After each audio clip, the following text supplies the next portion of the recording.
Hey everyone, my name is Alexis and welcome to class today. Come on down to your mat. We're going to start in tabletop pose. So hips over knees, shoulders over wrists, like always. And before we even begin doing our cat-cows, I want you to focus on firming up your core, almost imagining that you could kind of scoop your belly button back to your spine, that you could get your belly button back to your spine. Obviously we won't really, but we always want to firm up our core before we do any work. And then on your next inhale, shine your heart forward into cow pose and exhale, round through the spine into cat pose. Just work through several rounds of cat-cow, inhaling and exhaling. And the theme of today's class is the air element. This is the next class in our elements series, and I'm so excited to work with the air element today because it's one that I think it's not as sexy as the fire element. It's not as emotionally reflective as the water element. But the air element is about creativity.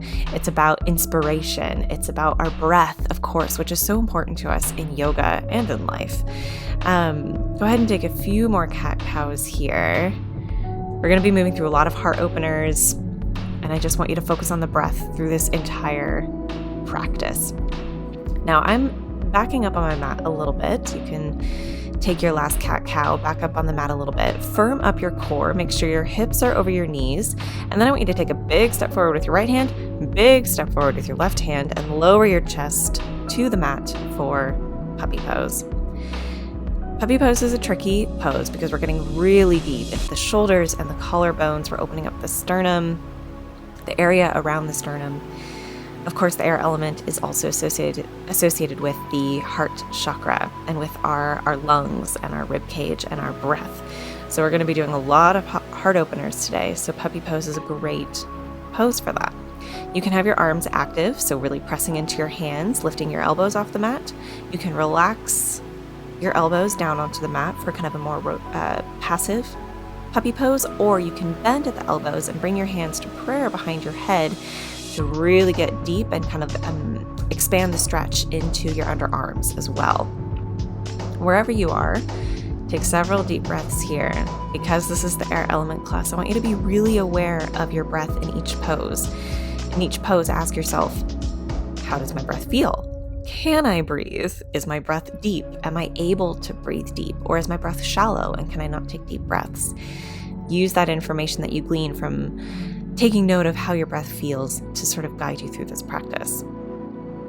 One of the things I love about the air element is it's also associated with spring. So it's associated with beginnings, newness. There's an element to creativity too, where you're at the beginning of a journey, right?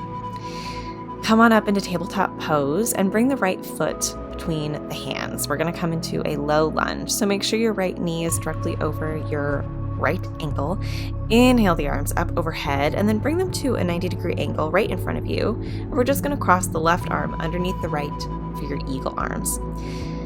Now in your eagle arms, I want you to focus on lifting your elbows up towards your chin, lengthening the hands away from your face, and then working our way down our bodies, keeping that right knee over the right ankle, but you're letting your hips relax. So in this, we're opening up our chest. We're also opening up our pelvis and our hips. We want to create space in our bodies, right? That's one of the things we do all the time in yoga. Take a deep breath in, exhale, and come back into tabletop pose. And just do 2 rounds of cat-cow here. Very nice. And then this time, bring the left foot forward between the hands, and we'll do the same thing on the other side. So left knee directly over the left ankle for your low lunge. Inhale the arms up overhead. Exhale them to 90 degrees in front of you. And this time, the right arm will wrap underneath the left. And you can bind once or twice here. It doesn't really matter. If you can't do eagle arms either, you can just wrap yourself in a hug, bringing your hands to your shoulders. What matters most is that you're lifting your elbows up away from your belly button, creating space, like I was mentioning. The more space we can create, the more breath we can take, the more air we can intake, the more creative and expansive and easeful we can be in our lives. That's sort of the inspiration that air gives us. Take a deep breath in, exhale your hands down to the mat, come back into tabletop and immediately pop right back into downward facing dog. So curl your toes under, press back, and bend your knees for this first one. Maybe walk out one leg and then the other. I want you to press into your hands and imagine you can press your sternum towards the mat. Maybe keep walking, and then inhale forward into plank pose and lower yourself in a straight line all the way down to the mat. And we're just going to come right into Sphinx pose here. So bring your elbows underneath your shoulders, and all you're going to do here, relax the whole rest of your body and just focus on your breath. Ask yourself those questions again. How does my breath feel? Can I take deep breaths? Do I have room for deep breaths? Is my breath shallow? Is there a way I can create more space in my chest, in my rib cage, to take deeper breaths, to invite in inspiration? Because of course, anatomically, when we talk about breathing in, breathing out, we talk about breathing in as inspiration and breathing out as expiration. We're inhaling and exhaling air and also ideas, life force, energy, good things and bad things. Our breath controls our prana, which of course controls our life. Lower yourself down out of your Sphinx. Bring your hands just underneath your shoulders. Press into the mat with the tops of your feet and your hips, and then use your core and your back to lift your shoulders off the mat for baby cobra. So you're not going very far. We're not pressing up into a full cobra here. If I were there, I would knock your hands off the mat and see if you could hold yourself up. Yeah? Lower back down. Inhale, lift up into a baby cobra. Exhale, lower. Do that twice more. Inhaling to lift up, exhaling down, just like a cat-cow. Last time. Exhale, lower down. Bring your hands underneath your forehead, and we're just going to work with the legs. So lift the right leg up, lower down. Lift it up and down. Same right leg, lifting up and down. We'll do 3 more of those lifts, just lifting the right leg, working the glute muscle here. Pretty straightforward. Keep the leg nice and straight as you can. 1 more time. Very nice. And then we'll just switch sides, lifting the left leg and lower. Lift and lower. Not rocket science. We're just working on that glute muscle. Focus on feeling the glute working rather than your outer hip or your quad, which can sometimes try and do all the work. Beautiful. Just a couple more here. And then lift both legs off the mat. And hold. You're keeping your chest lowered, your forehead still in your hands, and you're just lifting those legs down. And then we'll just do 3 pumps. So lower and lift, lower and lift, lower and lift, and lower everything down. Very nice. Give your hips a little wiggle. And then just bend the right knee, reach back for the foot with your right hand, and give yourself a very gentle quad stretch. Beautiful. Breathe deeply. Release the right foot, bend the left foot, and switch hands, grabbing the left foot with the left hand. Pulling the foot as close to your bum as you can. Very nice.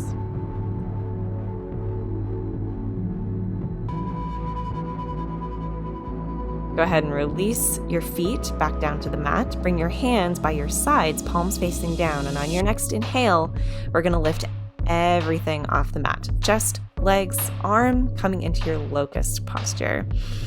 And just breathe here. It's also known as Superwoman, Superman. We're lifting all of our appendages off the mat. Continue to breathe. And if you don't go very far, if you're not lifting as far off the mat as I am, that's totally fine.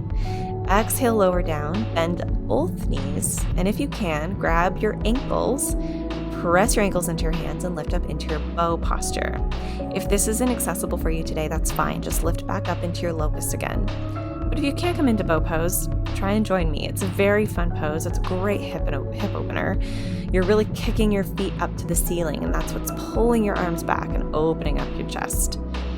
I wasn't kidding about doing a lot of heart openers in this class. Go ahead and exhale, lower down, send your feet back down to the mat, give your hips a little wiggle, and then we're just going to press right back into just a quick little child's pose.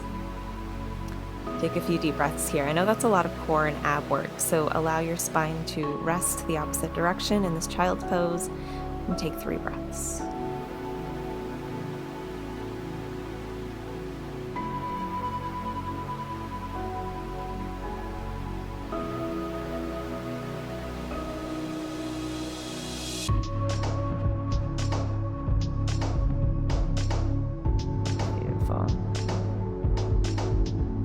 Last breath in and come back up to your hands and knees, and then wake your way up into downward facing dog. And just walk the feet out. And then very carefully walk the feet up to the front of the mat and come into your forward fold. And you can do whatever arm variation here in your forward fold you want. You can clasp opposite elbows. You can wrap your hands around the backs of your ankles like I'm doing. You can reach for your toes with your 2-piece fingers or tuck your hands under your feet. Whatever you want to do. Either way, just relax, let your legs stretch, and then inhale, lift up halfway, press into your calves, exhale, fold, and roll all the way up to standing, inhaling the arms up overhead, exhale, hands to heart center. Very nice. We're going to do a quad stretch again, so transfer your weight onto the left foot, bend the right knee, and grab for the foot with your right hand, stretching out the front of that leg. And as you're doing this, push your hips forward just a little bit, just so you can get a nice stretch really in the front deep hip flexor there. And then we're going to come into dancer pose. You will flip your grip, and your torso is not going to move at all at first. I just want you to kick your foot into your hands and see how far up you can lift your foot and how far back you can stretch your arm. Your left arm can reach out in front of you, and then go ahead and just reach as far as you can into your dancer's pose and let everything down, give everything a little shake. Very nice. We'll do the same thing on the other side. So transfer the weight to your right foot, bend the left knee, hug the left foot into the bum. Really get a nice stretch in your quad there. And then very carefully, you'll just flip your grip. And again, you're not moving your torso forward yet. I want you to just kick that left foot into your hand. Your right arm is stretching out in front of you. See how much you can stretch and kick with that foot. Beautiful. And then go as far as you can. Lean forward if you want. Fall out of it if you want. Very nice. Come back into Tadasana. Inhale the arms up overhead. Exhale the hands to heart center. And then look at your feet. Make sure your toes are together and your feet are together. And from here, you're just going to bend your knees, lift your heels off the mat, and lower all the way down into your toe balance. We won't be here for very long. If you want to put your hands on the mat to stabilize yourself, you totally can. If this is too much, you can just come to a seat and skip this pose. That's totally fine. But if you're here with me in toe balance, take one more deep breath in and come back to a seated position. And we're going to bend our knees and lie all the way back down onto the mat. Keep the knees bent, scoot the heels as close to your bum as you can, and just lift your hips up towards the sky into a bridge pose. Look down at your knees, make sure they're nice and in line with your hips. And all we're gonna do is just hold this bridge pose for 10 breaths. So even though we're holding this active pose, I want you to focus again on your breath and ask yourself those same questions. How does my breath feel? How deep am I breathing? How deep can I breathe? Or is my breath shallow? Am I breathing shallowly? What can I do to create more space?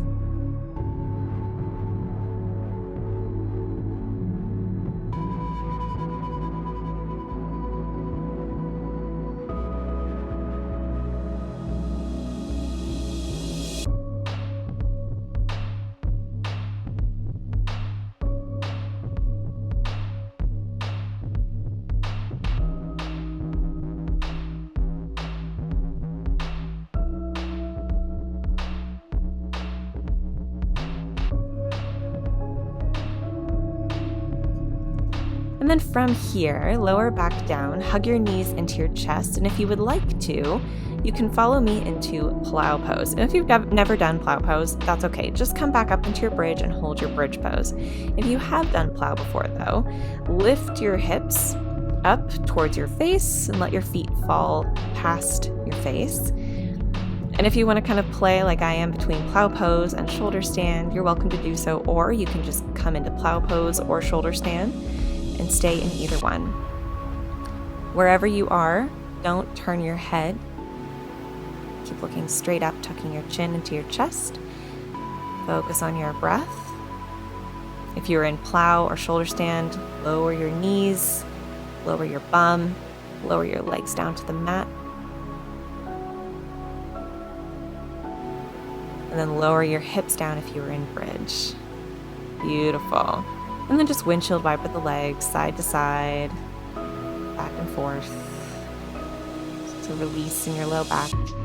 Then we'll come into our Shavasana. So extend your legs long, feet as wide as the mat, hands by your sides, and focus on your breath here.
When you're ready to come out of your Shavasana, begin to wiggle your fingers and toes. Make circles with the wrists and the ankles.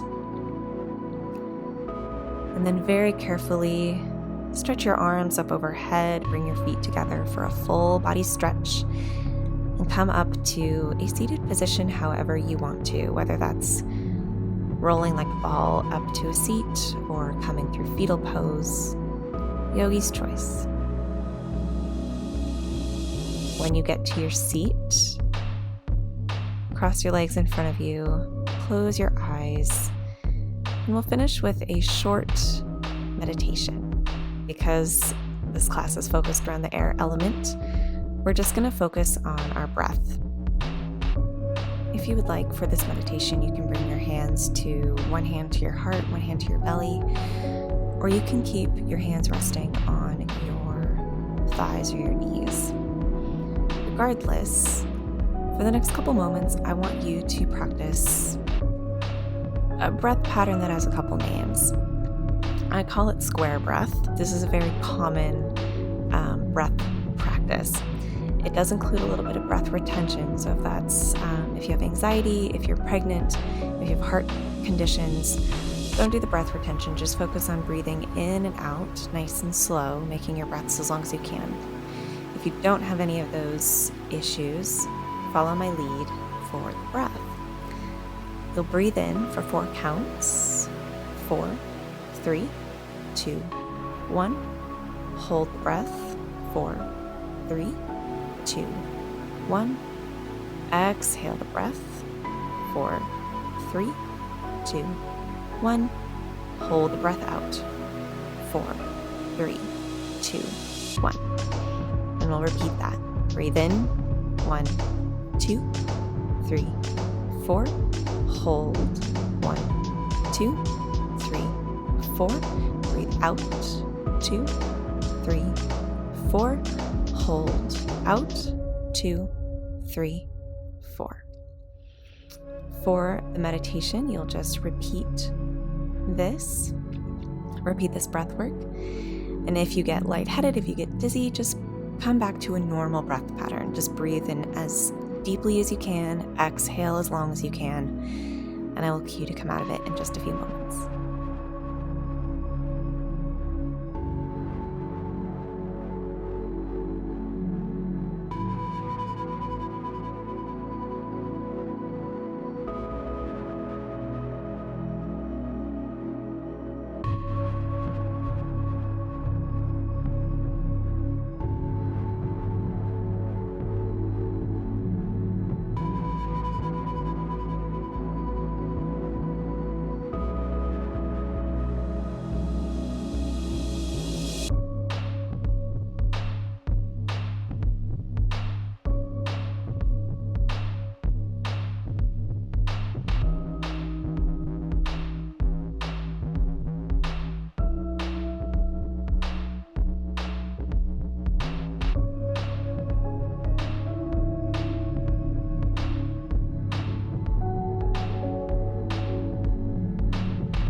Go ahead and release the breath. So when you're ready, inhale the arms down, around, and up overhead.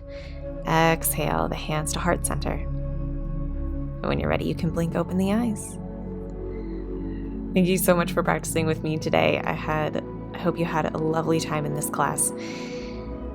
If you liked this video, be sure to give it a like. If you're curious about the other element classes, I've included the playlist down below. There are 2 more coming, plus a meditation. And if you are not subscribed yet, be sure to subscribe. A lot of viewers are not subscribers, so I would love to have you as a subscriber. I have new classes every Thursdays. And until next Thursday, or until I practice with you again, have a lovely rest of your day. Bye for now.